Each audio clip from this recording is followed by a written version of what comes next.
Léa, ma fille, je me demande parfois si tu écoutes ce que je te dis, ou si mes paroles traversent tes oreilles, comme le vent traverse une fenêtre ouverte. Maman, je t'écoute toujours. Je ne suis plus une enfant. Tu dis ça, mais je ne vois aucune action de ta part. Regarde-moi en face et dis-moi, qu'est-ce que tu attends encore pour te caser? Maman, pourquoi est-ce que chaque conversation entre nous finit toujours sur ce sujet? Parce que c'est important. Tu as déjà repoussé combien d'hommes? Dis-moi. Je ne compte pas. Moi, je compte pour toi. Il y a eu Jean, ce garçon adorable, respectueux, ingénieur. Il avait un bon travail, il te respectait, il voulait t'épouser. Mais toi? Oh maman, il n'a pas assez d'ambition. Oh maman, il manque de charisme. Jean était gentil, oui, mais il était trop effacé. Je veux un homme avec une présence, une prestance. Quelqu'un qui me fasse vibrer. Et puis, il y a eu Karim. Grand, musclé, bel homme. Tu l'as rejeté. Après ça, David. Un bon médecin, sérieux, stable. Toi? Non maman, il parle trop, il veut toujours tout contrôler. Tu vois? Tu viens de répondre toi-même. Trop autoritaire. J'ai besoin d'un équilibre. Léa, tu cherches un homme parfait comme si c'était un plat que tu peux commander au restaurant avec un menu détaillé. Mais la vie ne fonctionne pas comme ça. Et pourquoi pas? Si je vais au restaurant et que je veux du poisson, je ne vais pas accepter du poulet sous prétexte qu'il est bien cuit. La vie ce n'est pas un restaurant. Si tu continues comme ça, tu vas finir par dîner seul. Maman, je t'aime, mais cette discussion tourne en rond. Je sais ce que je veux. Ce que tu veux, mais ce que tu veux n'existe peut-être pas. Alors j'attendrai jusqu'à ce que l'homme parfait me trouve. Regardez-moi ça, toujours aussi classe. Elle marche comme une reine. Mademoiselle Léa. Toujours aussi élégante. Tu nous fais honneur chaque matin. Bonjour, Didier.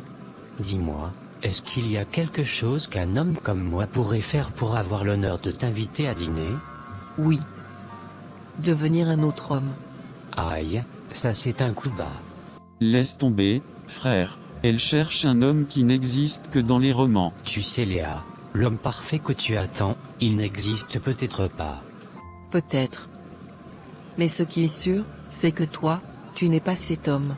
Léa, est-ce que je t'ai déjà dit que tu étais beaucoup trop sérieuse quand tu travailles? Non, et tu peux t'en passer. Allez, je suis sûr qu'au fond, tu caches un petit sourire rien que pour moi. Paul. J'ai une deadline. Si c'est pour me parler d'un dossier, dis-moi. Sinon, je vais supposer que tu es en train de perdre ton temps et le mien. Aïe, toujours aussi tranchante. Mais justement, ce dossier, j'avais pensé qu'on pourrait en parler autour d'un déjeuner. Paul, combien de fois faudra-t-il te répéter que je ne sors pas avec mes collègues? Oh, mais qui a parlé de sortir ensemble? C'est un simple déjeuner, rien de plus. Deux collègues qui discutent, échangent des idées, peut-être rigolent un peu. C'est grave? Non, ce qui est grave, c'est qu'un homme insiste alors qu'il connaît déjà la réponse. Peut-être que la réponse finira par changer? Paul, soyons honnêtes 2 minutes. Pourquoi est-ce que tu insistes? Parce que je suis différente des autres filles du bureau? Parce que je suis un challenge? Peut-être, mais peut-être aussi parce que tu me plais. Ah, donc je te plais. Et qu'est-ce qui te plaît chez moi, Paul? Tu es intelligente, ambitieuse, directe. Tu sais ce que tu veux, et surtout, tu sais ce que tu ne veux pas. Ça, c'est rare. Intéressant, mais alors, si tu sais que je sais ce que je veux, pourquoi perdre ton temps? Parce que j'aime les défis. Et si je te disais que ce n'est pas un défi, mais une impasse? D'accord.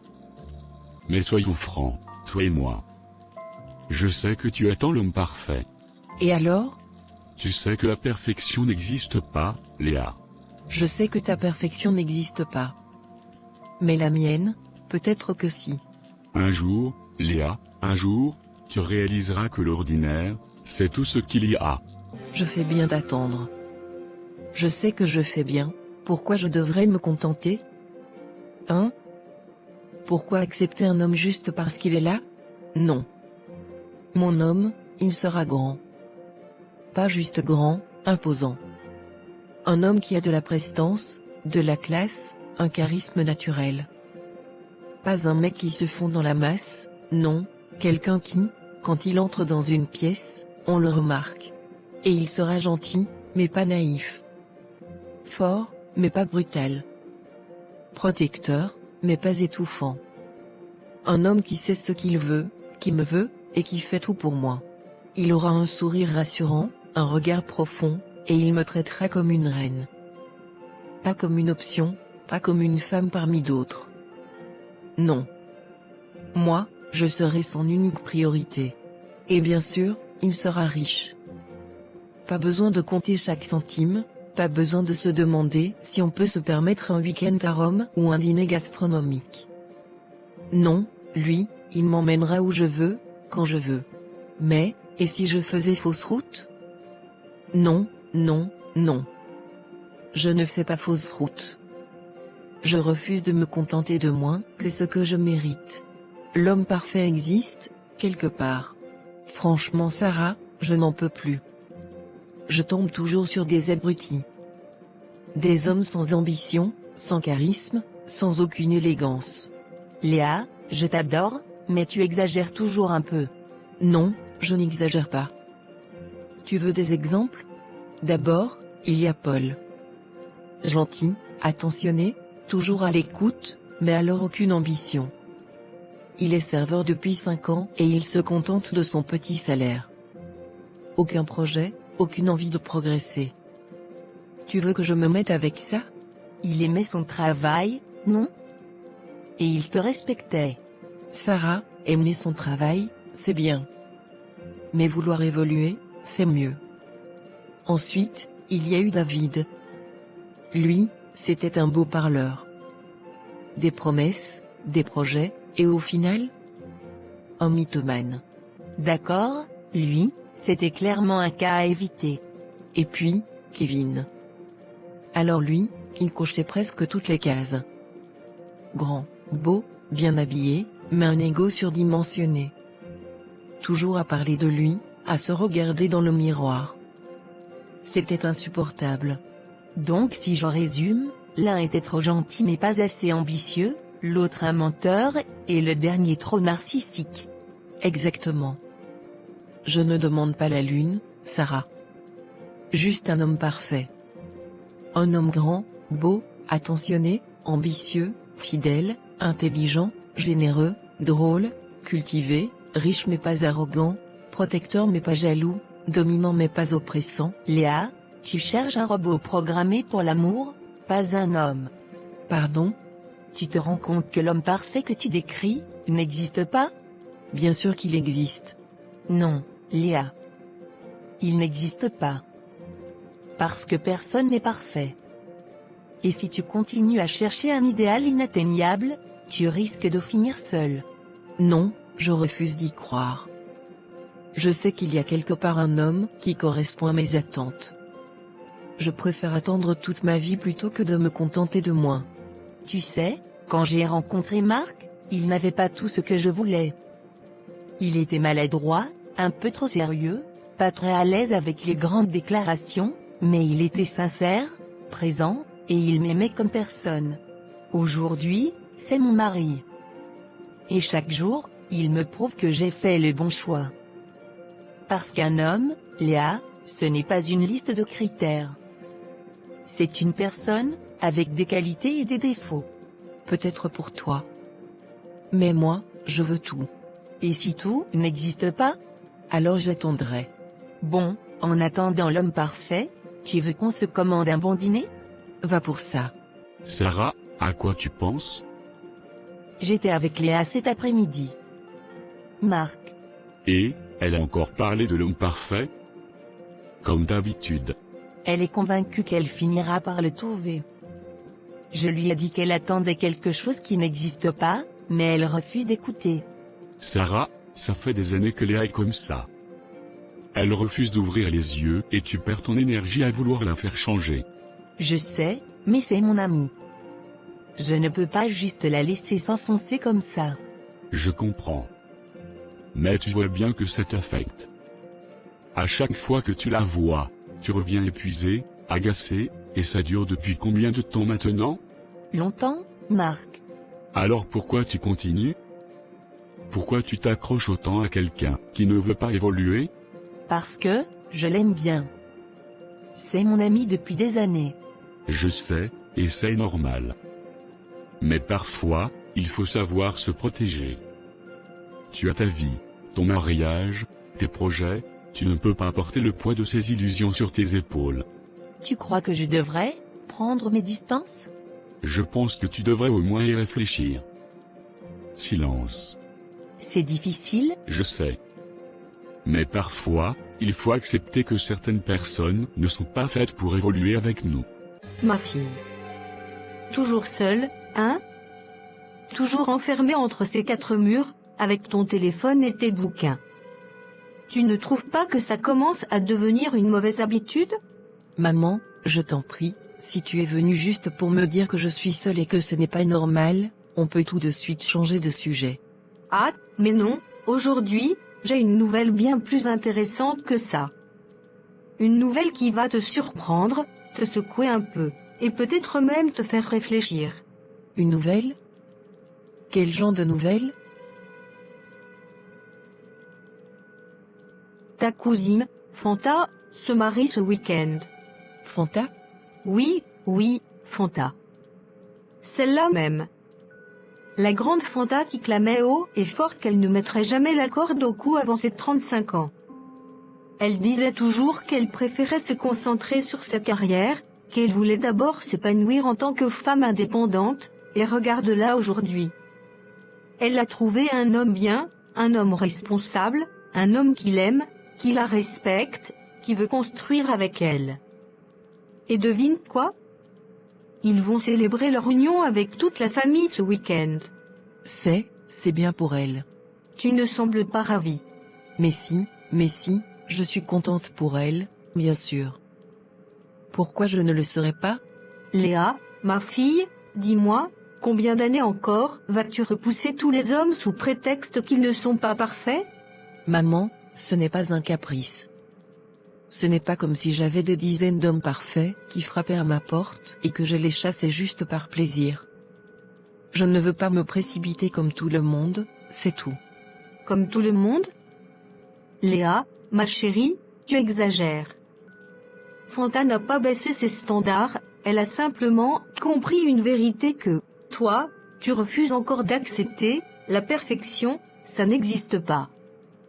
Il y a des hommes bons, des hommes sincères, des hommes qui feraient tout pour leur femme, mais si tu cherches un homme taillé sur mesure, créé spécialement pour toi, tu risques d'attendre toute ta vie.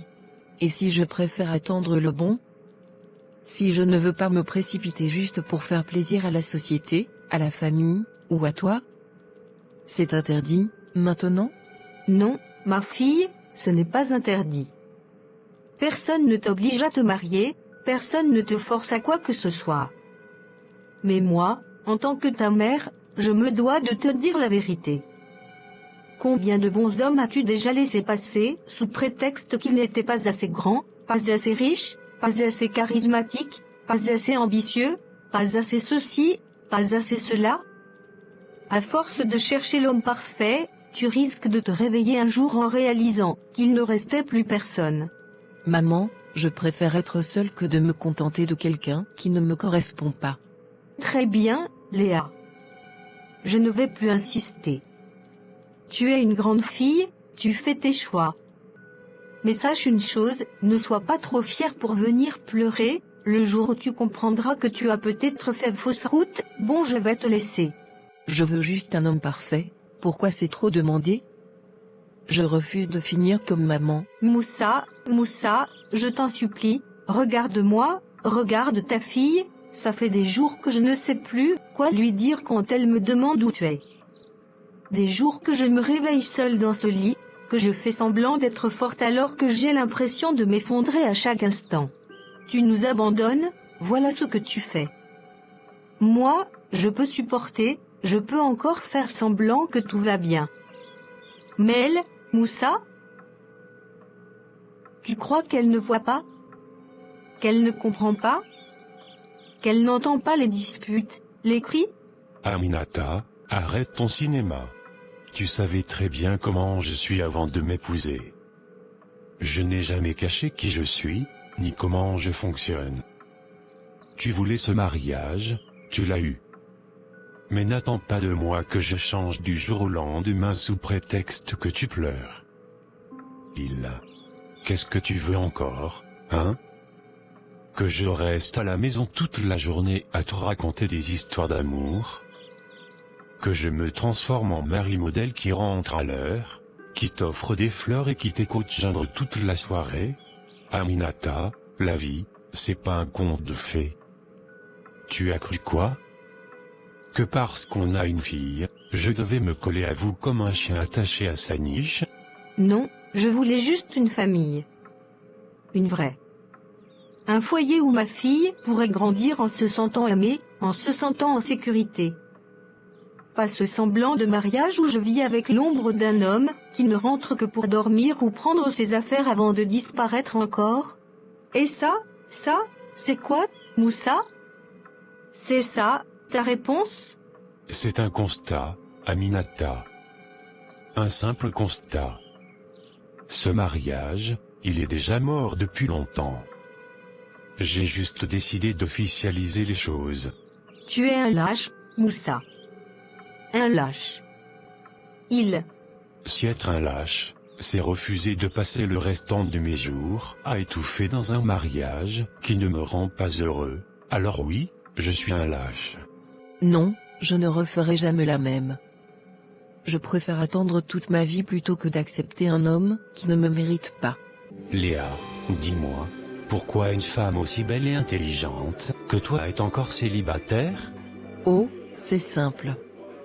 Je suis trop exigeante, paraît-il. Je cherche l'homme parfait. Tu sais, celui qui n'existe pas. Ah bon? Et moi, alors? Je suis sûr que j'ai au moins quelques qualités qui collent à ta liste, non? C'est bien ça, le problème, Nassim. Tu es trop parfait. Et c'est censé être un défaut? Oh que oui. Parce que soit tu caches bien tes défauts, soit tu es un piège. Un piège? Moi? Mais enfin, Léa, écoute-toi. Qu'est-ce qui te fait croire que je suis trop beau pour être vrai? Tout. Absolument tout. Elle énumère en comptant sur ses doigts. Tu es grand, beau, bien habillé, avec un sourire qui ferait fondre n'importe quelle fille.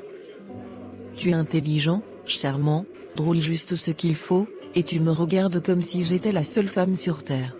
C'est trop parfait. Et alors? Tu ne crois pas que ça peut exister, un homme qui te correspond vraiment? Non. Parce que dans mon monde, Nassim, dès que quelque chose semble trop beau pour être vrai, c'est que ça cache forcément quelque chose. Léa, tu sais ce que je crois? Léa, je crois que tu as tellement peur d'être blessée, que même quand quelque chose de bien se présente à toi, tu préfères t'enfuir plutôt que d'y croire. C'est mignon, comme analyse. Tu comptes me faire une thérapie, en plus de ce dîner? Seulement si tu en as besoin. Tu veux que je sois honnête? Toujours. J'ai grandi en voyant ma mère souffrir. J'ai vu ce que ça fait d'aimer un homme qui semble parfait au début, et qui finit par disparaître. J'ai vu comment elle s'accrochait à l'illusion, refusant d'admettre qu'elle s'était trompée. J'ai vu les larmes, la douleur, l'attente interminable d'un message qui ne vient jamais. Et je refuse de revivre ça. Léa, je ne suis pas ton père. Je ne suis pas cet homme qui t'a laissé des cicatrices invisibles. Je sais. Mais le problème, Nassim, c'est que je n'ai aucun moyen de savoir si tu es différent. Comment je fais confiance à quelqu'un, alors que tous ceux que j'ai connus m'ont prouvé que faire confiance était une erreur? Tu ne peux pas savoir d'avance, Léa. C'est ça, le truc avec l'amour. Il n'y a pas de garantie, pas de certificat d'authenticité, pas de contrat qui te protège d'une éventuelle blessure. La seule façon de savoir, c'est de prendre le risque. Et si je ne veux pas prendre ce risque? Alors, tu passeras peut-être à côté de quelque chose de beau. Ma chérie. Regarde qui se décide enfin à rendre visite à sa pauvre mère. Toujours trop occupée pour moi, hein? Viens t'asseoir, j'ai fait du thé. Maman, faut que je te parle. Bien sûr, je t'écoute. Qu'est-ce qui se passe, ma fille? Tu as l'air préoccupée. J'ai rencontré quelqu'un, un homme. Oh. C'est merveilleux, ma fille. Enfin. Il était temps. Raconte-moi tout. Qui est-il? Il fait quoi dans la vie? Il vient d'une bonne famille? Il est sérieux? Il t'aime bien? Maman, attends. Je veux bien te raconter, mais pas comme ça. D'accord, je me calme. Mais avoue que c'est une grande nouvelle. Moi, je m'attendais à ce que tu sois encore dans tes éternelles hésitations, à dire il est bien mais pas assez ceci, pas assez cela. Léa, pourquoi tu as l'air si tendue? Tu devrais être heureuse, non? J'ai peur, maman. Peur de quoi? J'ai peur qu'il soit comme papa. J'ai peur qu'au début, tout soit parfait, que je me laisse séduire par ses belles paroles, par son charme, par cette impression d'être importante à ses yeux, et qu'un jour, tout s'effondre. Qu'il s'éloigne, qu'il me néglige, qu'il devienne un étranger sous mon propre toit. Léa, ce qui s'est passé avec ton père, c'est du passé. Tu ne peux pas laisser ce passé t'enchaîner. C'est facile à dire, maman. Toi, tu as peut-être tourné la page, mais moi, je l'ai vécu. Moi, je l'ai vu, chaque jour, ce père absent qui rentrait tard, qui nous laissait seuls, qui faisait semblant de s'intéresser à nous avant de disparaître encore une fois. Moi, j'ai vu tes larmes en cachette, j'ai vu comment tu t'accrochais à l'espoir qu'il changerait, qu'il deviendrait l'homme que tu méritais, et j'ai vu comment cet espoir t'a détruite. Comment je peux être sûre que je ne vais pas répéter la même histoire? Que je ne vais pas, moi aussi, aimer un homme qui finira par me briser? Tu n'en seras jamais sûre, ma fille. Mais tu ne peux pas vivre avec cette peur. L'amour, c'est un pari. Un risque. Mais si tu refuses de jouer, tu es sûr de perdre d'avance. J'ai pensé en parler à mon pasteur. Peut-être qu'il pourra m'aider à y voir plus clair, à comprendre si cet homme est réellement celui qu'il me faut. C'est une bonne idée. Parfois, une parole extérieure, plus sage, peut apporter des réponses qu'on ne voit pas soi-même. Maman, pourquoi tu l'as laissé entrer dans nos vies? Qui ça? Papa. Pourquoi tu l'as laissé revenir encore et encore, alors qu'il nous faisait du mal? Pourquoi tu lui as toujours donné une chance de plus, alors qu'il ne les méritait pas? Parce que je l'aimais, Léa, parce que j'espérais toujours qu'il finirait par changer. Parce que je voulais qu'on soit une famille, malgré tout. Et quand on aime, parfois, on se voile la face. Je ne veux pas être comme toi, maman. Je ne veux pas être aveugle par amour. Alors ouvre les yeux, ma fille. Mais ne les ferme pas au bonheur non plus. Tous les hommes ne sont pas ton père. Je vais voir mon pasteur. J'ai besoin de réponses. Léa, je vois que ton cœur est troublé. Parle-moi, ma fille. Dis-moi ce qui pèse sur ton âme. J'ai rencontré un homme, pasteur. Il est tout ce que j'ai toujours voulu. Gentil, attentionné, respectueux, il me fait me sentir spéciale. Mais au lieu d'être heureuse, j'ai peur. Et de quoi as-tu peur, Léa? J'ai peur qu'il finisse par me blesser, qu'il ne soit qu'une illusion, qu'il soit, comme mon père. Ne vous conformez pas au siècle présent, mais soyez transformés par le renouvellement de l'intelligence, afin que vous discerniez quelle est la volonté de Dieu, ce qui est bon, agréable et parfait.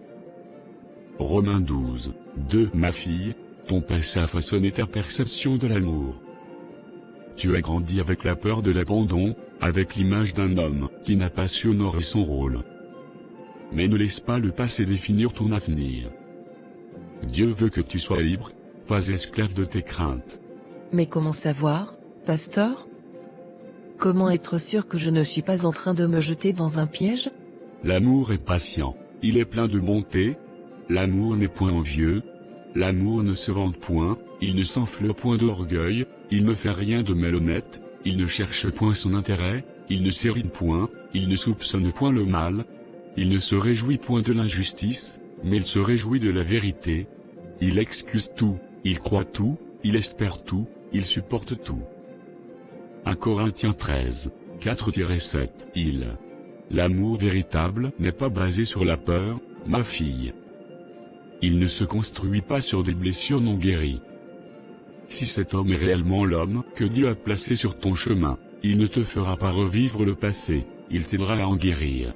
La Bible nous enseigne aussi dans Matthieu 7h16, vous les reconnaîtrez à leurs fruits. Un arbre bon porte de bons fruits, et un arbre mauvais porte de mauvais fruits. Regarde cet homme, Léa. Quels fruits porte-t-il dans ta vie? Te rapproche-t-il de Dieu? De la paix intérieure? Ou nourrit-il ton angoisse et tes doutes? Léa réfléchit, troublée. Il me rend heureuse, mais il me fait aussi peur. Ce n'est pas lui qui te fait peur, Léa. C'est ton passé qui crie encore en toi. Ton cœur est encore emprisonné par les blessures de ton enfance. Tu cherches l'amour, mais tu le regardes avec les yeux d'une enfant qui a souffert. Tu dois laisser Dieu guérir ses plaies avant de pouvoir aimer pleinement et librement. Comment je fais, alors? Comment je laisse Dieu guérir ce que j'ai vécu? Le pasteur sourit légèrement, se levant lentement de sa chaise. Tu pries, ma fille. Tu demandes à Dieu de te guider, de t'apprendre à aimer sans crainte. Philippiens 4, 6 dit, ne vous inquiétez de rien. Mais en toute chose, faites connaître vos besoins à Dieu par des prières et des supplications, avec des actions de grâce. Et surtout, tu prends ton temps. L'amour vrai n'a jamais été une course. Observe cet homme, écoute ton cœur, et surtout, écoute Dieu. Si c'est le bon, il te le montrera clairement. Merci, pasteur. Dieu a un plan pour toi, Léa. Ne laisse pas la peur te voler ce qu'il veut te donner. Pourquoi j'ai aussi peur? Pourquoi est-ce que dès que je ressens quelque chose de bien, il y a cette petite voix qui me crie que ça va mal finir? L'amour est patient, il est plein de bonté, c'est beau en théorie, mais est-ce que c'est réel? Est-ce que ça existe vraiment?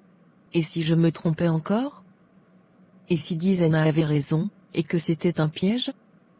Et si, au lieu d'avoir trouvé quelqu'un de bien, je suis en train de répéter l'histoire de maman? Non, je refuse. Je refuse d'être cette fille qui voit du mal partout, qui repousse le bonheur par peur de souffrir. Est-ce que je veux passer ma vie à me cacher, à douter de tout et de tout le monde? Regarde-toi, Léa, t'as grandi avec un père absent et une mère brisée, et maintenant tu crois que c'est ton destin aussi? Que tu seras condamnée à revivre ça? Et si, pour une fois, je laissais quelqu'un m'aimer? Et si, au lieu de fuir, j'apprenais à voir la différence? Mais comment je fais confiance?